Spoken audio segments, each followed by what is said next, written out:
हे guys, welcome back again. दोस्तों, जैसे ही रात के 12 बजते हैं वैसे ही अभिषेक कुमार का सैड मोड ऑन हो जाता है। और इस बार जो उन्होंने लिखा है वो दिलचस्प है, मुझे खुद अच्छा लगा है। ये पहली शायरी है उनकी जो मुझे अच्छी लगी है। आप भी सुनिए, जब मुझे अच्छी लगी है तो आपको भी अच्छी लगनी चाहिए थोड़ी बहुत। उसने मुड़ के एक बार भी नहीं पूछा कि मैं किस हाल में हूँ। ये दिल तुझे किसी और का ना माने, पता नहीं किस जाल में हूँ। मैं तो अभी भी तुझे उतना ही चाहता हूँ, क्या तू भी मुझे चाहती है, इस गहरे सवाल में हूँ। दोस्तों, ये लाइनें सुन के मुझे तरस आने लगा है अभिषेक कुमार की इस सिचुएशन पे। क्योंकि एक पड़ोसी और एक एक्स गर्लफ्रेंड ऐसी चीज़ होती है कि इसको कोई बदल नहीं सकता। इनसे दो चार आपको होना ही पड़ता है। अब ये जो डेडिकेटेड की गई है, ये एक्स गर्लफ्रेंड ईशा मालविया के ऊपर ये डेडिकेटेड है। आपको याद होगा कि जब अभिषेक कुमार खानजादी से मिले थे उस पार्टी में, ये सभी लोग गेट टुगेदर हुए थे विक्की भैया की पार्टी में। उसी इंसिडेंट की ये पूरी कहानी इन्होंने लिखी है, क्योंकि वहां पर ईशा मालविया ने इनको मुड़ कर के देखा नहीं। अभी ने कई बार ईशा को पलट के देखा, लेकिन ईशा ने कोई रिस्पॉन्स नहीं किया। तो 12 बजते ही इनके अंदर का जो आशिक है वो जाग जाता है। लेकिन एक चीज समझ नहीं आ रही मुझे अभिषेक कुमार की, कि ये सब चीजें उनकी आंखों के सामने हो रही हैं, समर्थ उनकी आंखों के सामने है, रोमांस दोनों कर रहे हैं, आंखों के सामने है। उनके मम्मी पापा साथ में गेट टुगेदर कर रहे हैं, मम्मी साथ में डांस की है समर्थ के साथ, सब चीजें ठीक उनकी जीवन में चल रही हैं। तो अब तुम्हें क्या लेना देना है उनसे? अगर फिर से पीछे पीछे जाओगे ईशा के तो खुद चोट खाओगे, अपने आप को हर्ट करोगे। इससे ज़्यादा तो कुछ नहीं हो सकता। वीडियो थोड़ा लंबा हो जाएगा क्योंकि कई अपडेट हैं और भी मेरे पास खानजादी की भी है, और जो नई लड़की एंट्री कर ली है खतरों के खिलाड़ी में और लोग उसके बारे में चर्चा करने लगे हैं, निम्रत कौर, उसके बारे में भी मेरे पास अपडेट है। तो वीडियो को आप लास्ट तक ज़रूर देखना। तो फिर से मैं आऊँगा टॉपिक अभिषेक कुमार को पहले सॉल्व कर लेते हैं। खुदा ना खास्ता अगर एक भी बार ईशा ने ये पूछ लिया कि अभिषेक तू कैसा है, तो फिर तो ये जहां पर ये अभी शायरी लिखते हैं, फिर तो ये हर बार उनके गेट के नीचे दिखाई देंगे, ईशा के गेट के नीचे हर बार, और हॉर्न भी बजाना शुरू कर दिया जाएगा।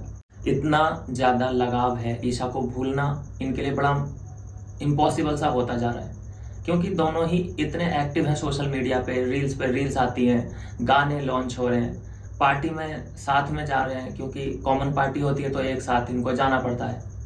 तो प्रॉब्लम ज़्यादा हो रही है, भूल नहीं पा रहे हैं। और जो दूसरी प्रॉब्लम है अभिषेक के साथ, कि किसी और को अपने लाइफ में आने भी नहीं दिया जा रहा है। दोस्त तो बहुत बन रहे हैं, जैसे आयशा हो गई, खानजादी हो गई, सोनिया बंसल, सब फ्रेंड हैं, लेकिन दिल जो होता है वो किसी के साथ नहीं लग पा रहा है।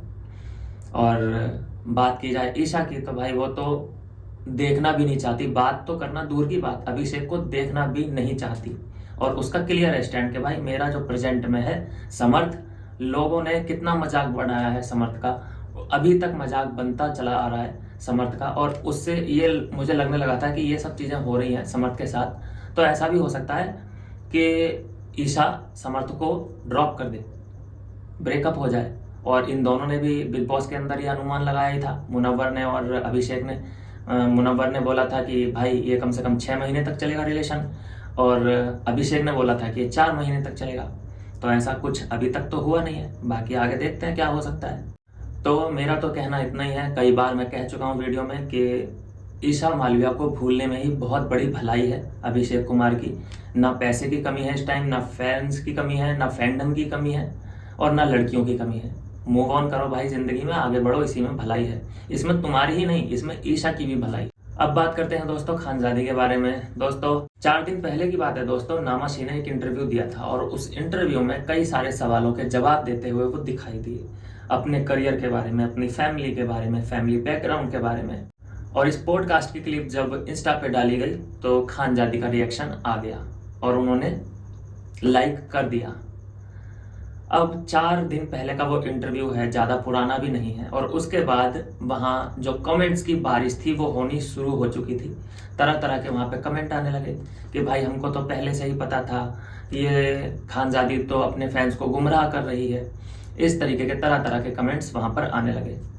तो मैं इसमें कुछ नहीं कह सकता, ये सिर्फ एक जस्ट अपडेट है कि उन्होंने फॉलो तो करती हैं नामाशी को, साथ ही साथ उनका किया हुआ काम, उनके किए हुए पॉडकास्ट को भी लाइक किया जाता है।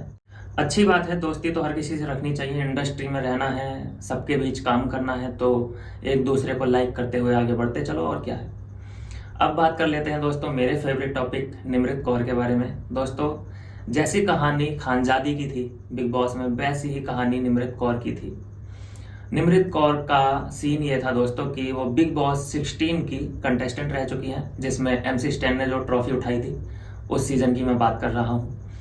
और देखा ये गया, मैंने कई क्लिप्स उनकी उठा के देखी दोस्तों। फैबुलस, माइंड ब्लोइंग उनकी जो ग्लैमर है और सेंस ऑफ ह्यूमर है।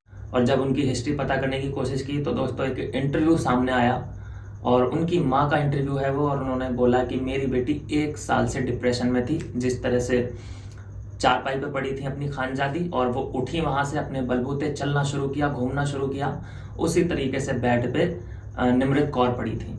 और उसके बाद एक होता है कि अंदर से आती है आवाज कि भाई यहाँ से अगर मैं नहीं उठी तो मैं उठ नहीं पाऊंगी।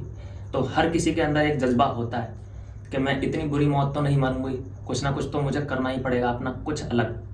अब हुआ क्या था दोस्तों कि जब ये डिप्रेशन में थी और टैबलेट्स, दवाइयाँ इनकी रेगुलर चल रही थी, उसके बाद इनका वेट पुट ऑन हो गया। इतना वेट बढ़ गया कि काफ़ी ज़्यादा बढ़ गया। लड़की पे ज़्यादा वेट अच्छा नहीं लगता, और खासकर जो एक्ट्रेस या आर्टिस्ट होता है तो उनको तो अपने वेट का ध्यान रखना ही पड़ता है। तो वेट जब इनका पुट ऑन हुआ तब और भी ज़्यादा समस्या इनकी बढ़ने लगी। और उसी बीच फिर इन्होंने ठाना कि भाई मुझे वेट कम करना है, और इन्होंने जिम ज्वाइन कर ली।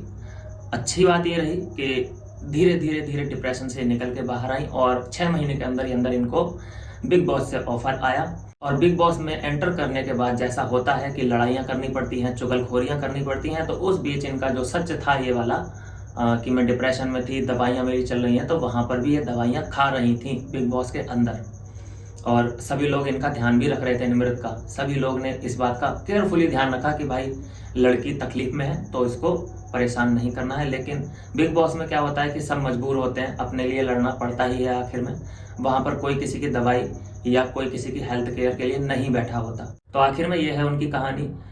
बिग बॉस 16 की वो कंटेस्टेंट रह चुकी हैं, और इस बार अपना जलवा दिखाने के लिए वो खतरों के खिलाड़ी में जाने के लिए बिल्कुल तैयार हैं। तो आप हो जाइए एक्साइटेड निमृत कौर को सपोर्ट करने के लिए खतरों के खिलाड़ी में। वोट होता है कि नहीं होता है, कमेंट कर देना मुझे। खतरों के खिलाड़ी में वोट वाला सीन रहता है कि ऐसे ही निकाल दिया जाता है, देखना पड़ेगा, मुझे सर्च करना पड़ेगा क्या सीन है। तो यह है दोस्तों अभी तक की अपडेट। आपका क्या कुछ कहना है इसके बारे में, आप भी मुझे कमेंट करके और सब्सक्राइब कर लीजिए चैनल को। और मैं मिलूंगा आपसे नेक्स्ट वीडियो में नई अपडेट के साथ। तब तक के लिए बाय बाय मेरे दोस्त।